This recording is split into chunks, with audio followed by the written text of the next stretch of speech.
Hola, bienvenidos al programa Sociedad, Drogas y Conductas Compulsivas. Les agradecemos su sintonía y esperamos que sea de mucho provecho para su vida.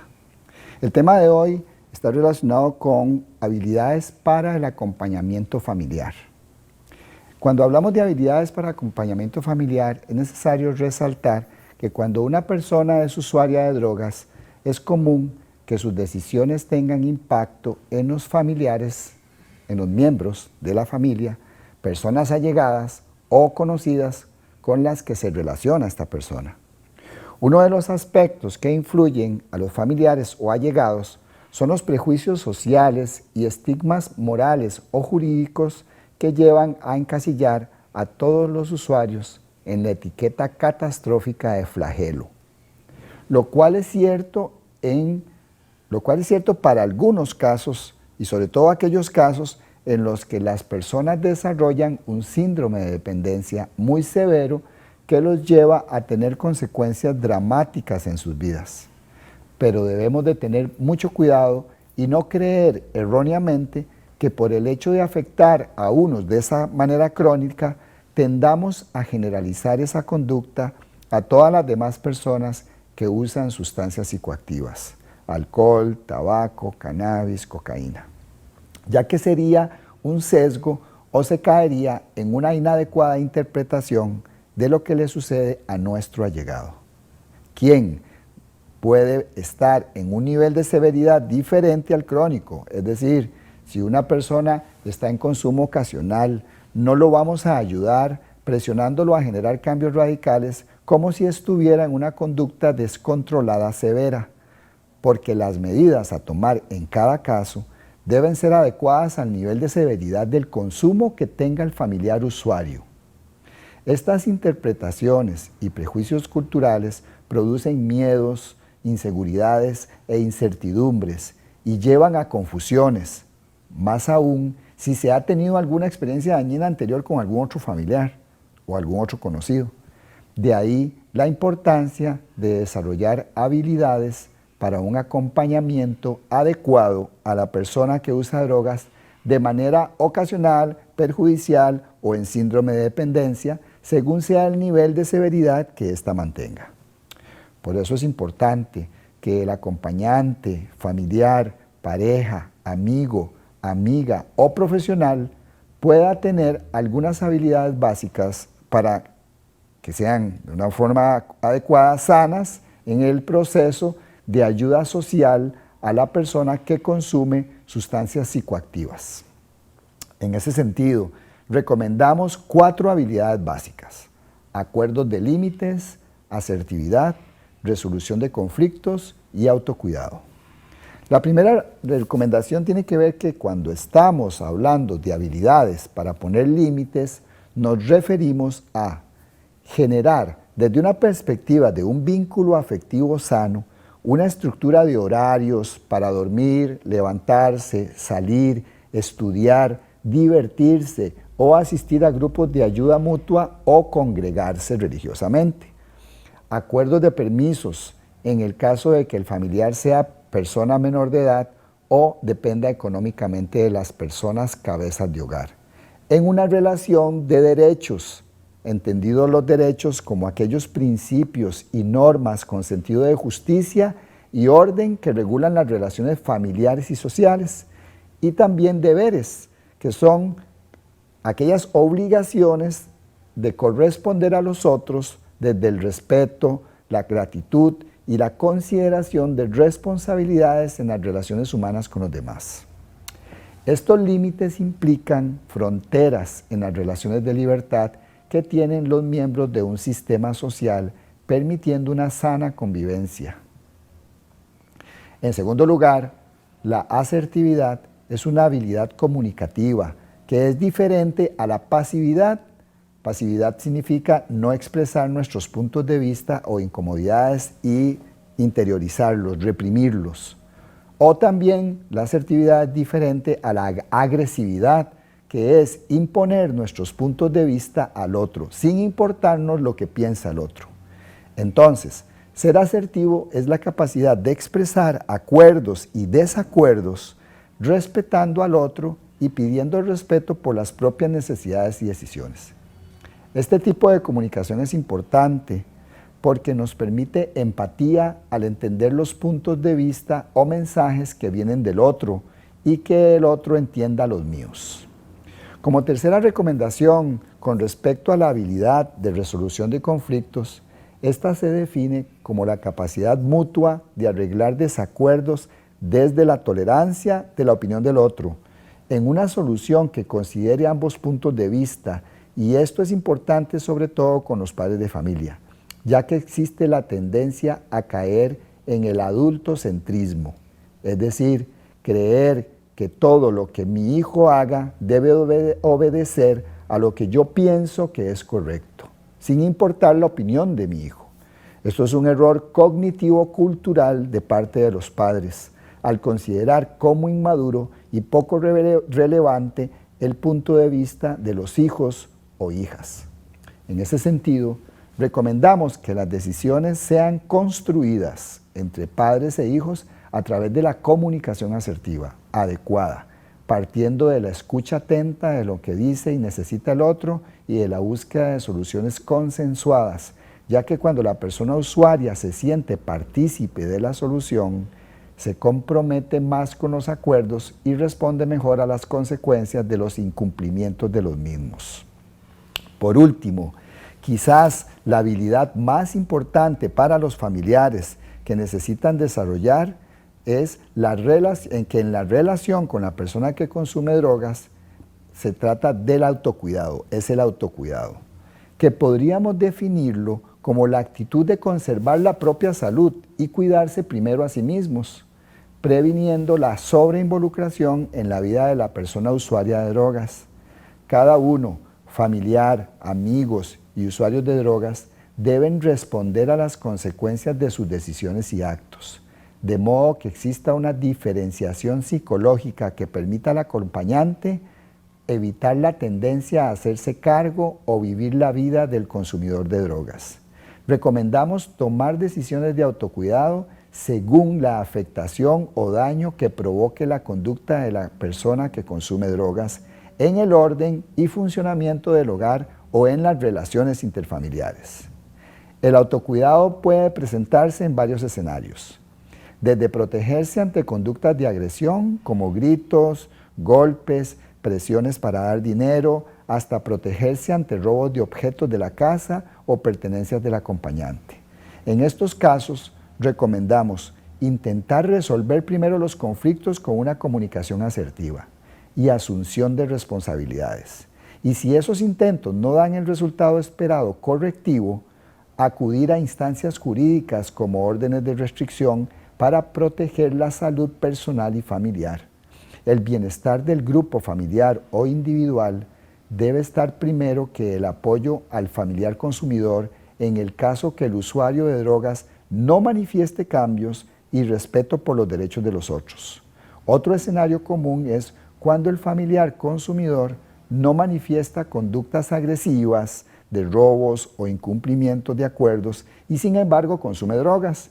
En estos casos, el autocuidado debe centrarse en llegar a acuerdos adecuados, como por ejemplo, si la persona usuaria es fumador de tabaco, un acuerdo adecuado sería no fumar en espacios cerrados o donde los demás miembros de la familia puedan ser afectados como fumadores pasivos. Otro ejemplo es cuando la persona consume alcohol y se le pide que su consumo sea responsable y respetuoso con los horarios de llegada a casa, el autocontrol de la conducta desinhibida o el aporte económico que da al hogar. En el caso de que el familiar utilice drogas ilegales, cannabis, cocaína, crack, recomendamos aplicar los mismos criterios que acabamos de nombrar con las drogas legales. Además, no actuar desde opiniones, creencias y actitudes de rechazo a la persona consumidora fundadas en prejuicios morales, jurídicos o prohibicionistas, que son aquellos que juzgan como enfermo, desadaptado o criminal a la persona que usa drogas ilegales especialmente. El autocuidado y los límites deben basarse en hechos concretos centrados en deberes y derechos de todos los miembros del sistema familiar. Estas habilidades básicas le permitirán ayudarse primero y ayudar después a su familiar, amigo o conocido, consumidor de drogas, desde una visión de salud, considerando los riesgos y daños que su conducta pueda provocar a cada uno de los miembros del sistema familiar o social.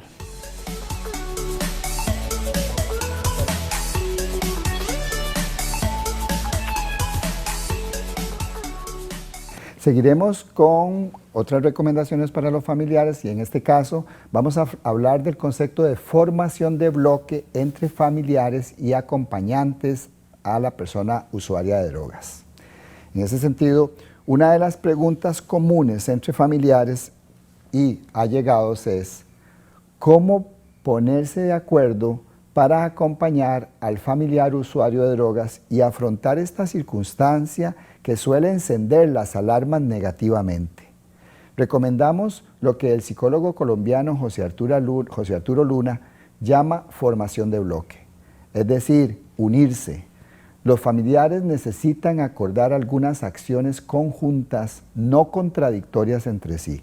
Por ejemplo, cuando un padre da más dinero al hijo o hija del acordado con el cónyuge, o cuando no se ponen de acuerdo en los permisos y uno accede y el otro no. O cuando se dispone que el uso de internet sea hasta las 11 p.m. y algún familiar permite que se juegue hasta la 1 o 2 de la madrugada. Estas diferencias provocan dobles mensajes, generando dudas y confusión, ya que se desarrolla una sensación de falta de estructura y seguimiento de un orden familiar mínimo en las relaciones. En ese sentido, una primera recomendación es generar reuniones o asambleas familiares para acordar estrategias de ayuda sana. Según estas estrategias, todos harán o dejarán de hacer lo mismo frente a los pactos asumidos. Es sumamente importante que los familiares se respalden mutuamente y actúen unidos para ofrecer un acompañamiento claro y adecuado a la realidad del familiar consumidor de drogas. La segunda recomendación es entender que cada uno debe llevar su propia carga, encontrando equilibrio entre sus preocupaciones, miedos y el amor relacionado con su familiar consumidor. Estar unidos permite manejar con soporte el temor continuo que puede desencadenar crisis mentales y corporales o producir reacciones erróneas, no serenas o juiciosas. Tener un familiar usuario de drogas no es motivo para desatender la casa, descuidar nuestro peinado, no poner plantas en el balcón o no disfrutar lo de siempre.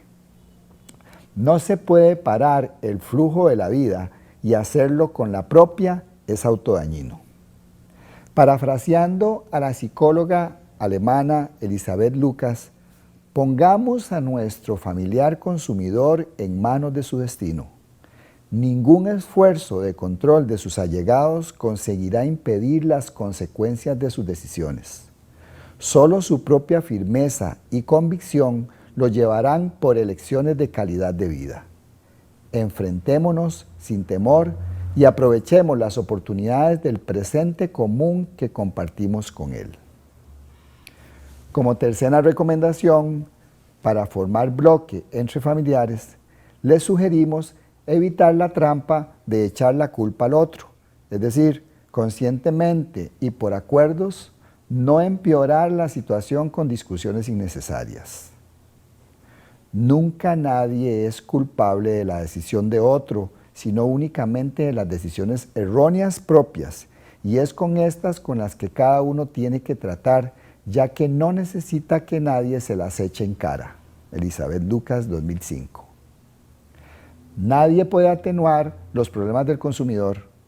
Muchas veces habrá que presenciar contrariedades sin poder hacer lo más mínimo al respecto. Muchas veces el acompañamiento será solamente ser testigo tolerante de consecuencias indeseadas. Como cuarta recomendación, es necesario establecer un plan de ruta familiar, el cual consiste en resolver una cosa tras otra, una cosa a la vez, permaneciendo unidos. también consiste en pactar hasta dónde se soportan sus excesos, si los hay, porque en muchos casos no los hay, y hasta dónde hay que mostrarse impasibles con él. Es importante recordar que no hay reglas universales, pero los acuerdos firmes facilitan la comunicación con el consumidor o exconsumidor. Tener un plan de ruta proporciona una línea de actuación clara para todos.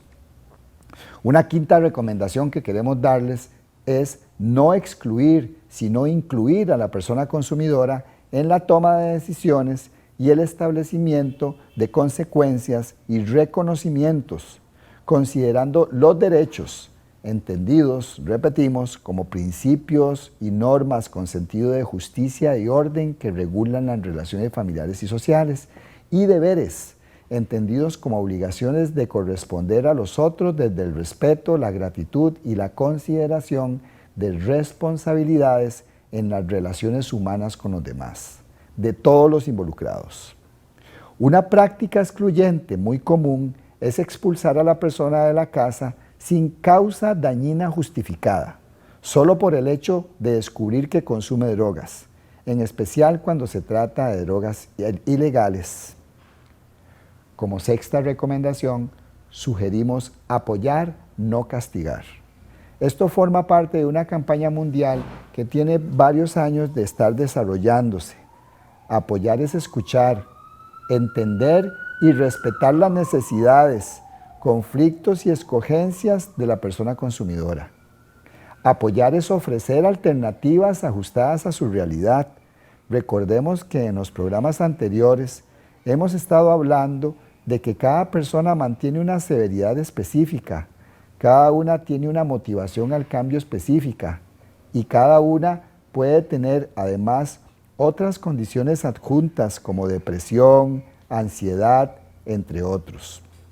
Apoyar es no juzgar como adaptado o desadaptado, no moralizar como bueno o malo, es no rechazar a la persona por el único hecho de usar sustancias.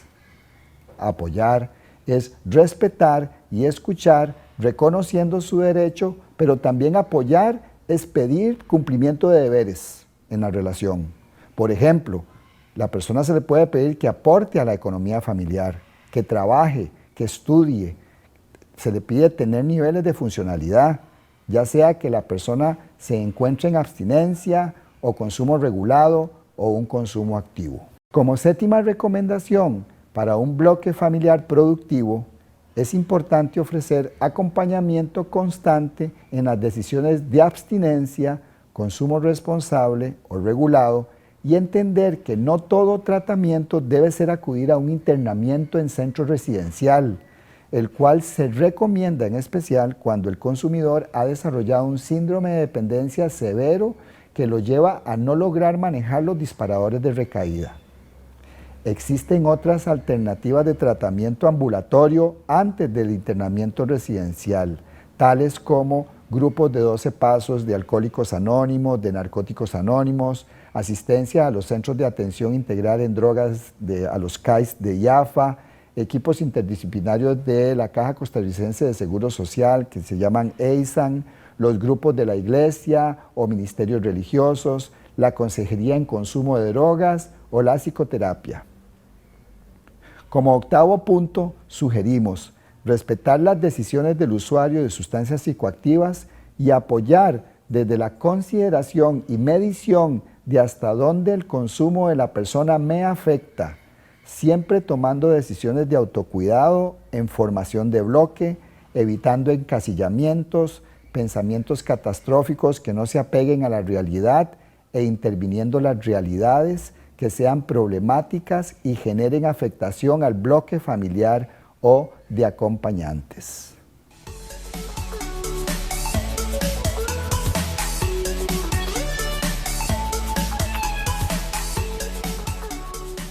Hola, seguimos con el programa en relación con el tema de las creencias distorsionadas generadas por familiares en su relación con un familiar, con una persona consumidora de sustancias psicoactivas.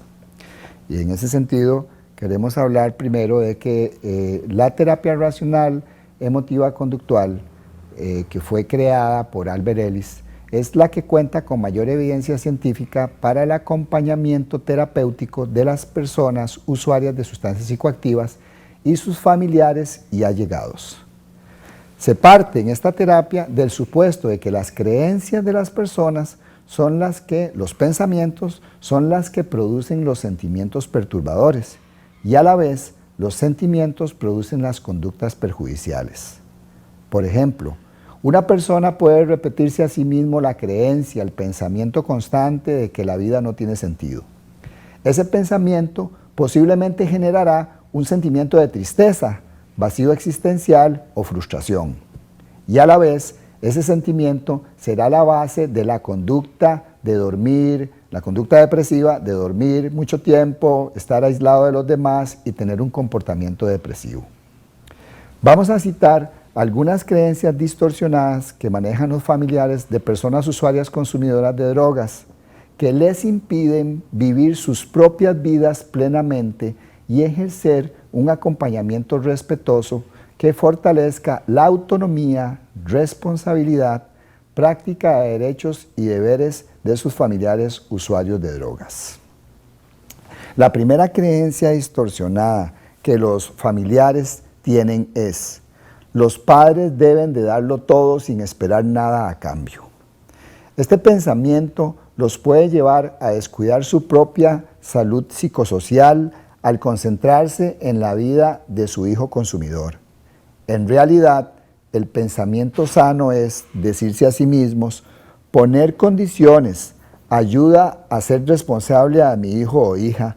En la vida existen intereses detrás de los actos y al igual que con cualquier persona, es válido esperar respeto y reciprocidad. Una segunda creencia distorsionada es cuando los familiares se repiten a sí mismos que los padres y madres deben de ser abnegados hasta el dolor.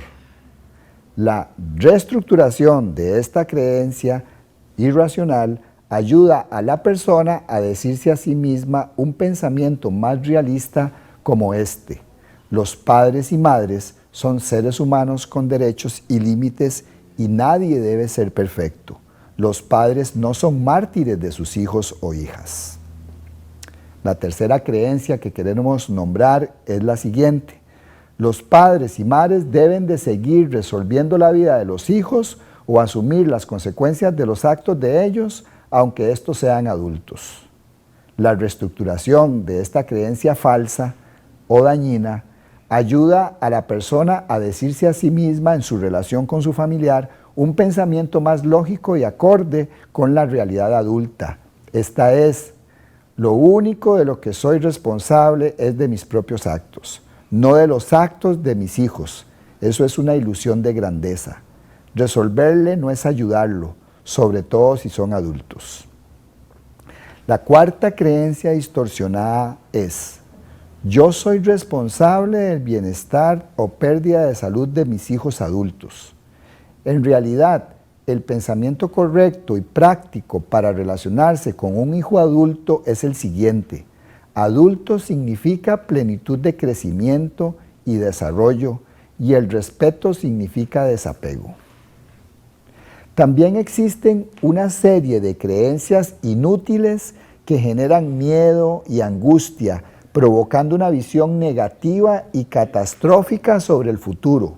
Por ejemplo, no poner límites pensando estas creencias autodestructivas: si le pongo límites y normas a mis hijos, se van a ir de la casa. Otra creencia: no podrá salir adelante sin mi ayuda. Otra creencia: puede terminar en la indigencia o en situación de calle si no le doy la ayuda. O esta otra: puede morir en la calle. El elemento poco productivo de estos razonamientos es creer que yo tengo la responsabilidad de lo que mi hijo decida en su vida, como también es distorsionado creer que es el ser humano desvalido, que es un ser humano desvalido, que no puede hacerse cargo del paquete de consecuencias que implica la cultura de consumo. Sexto, otras creencias distorsionadas se centran en culpar al destino. Por ejemplo, las personas se dicen: somos víctimas de una enfermedad que nos ha tocado. o se dicen no lo pueden dejar o controlar, o se dicen es una injusticia de la vida. ¿Por qué nos pasó esto a nosotros? En realidad, aunque hay un elemento de destino en la predisposición genética, no se puede asegurar que esa causa sea suficiente para explicar una decisión y condición de uso de sustancias psicoactivas problemática. Otra creencia inútil es: los padres deben estar dispuestos a soportar cualquier sufrimiento que sea necesario con tal de ayudar a sus hijos. La reestructuración de esta creencia errónea ayuda a la persona a decirse a sí misma un pensamiento más realista como este que sigue: admitir violencia, agresión, irrespeto, vagancia o afectación de mi espacio personal no es salud mental psicosocial.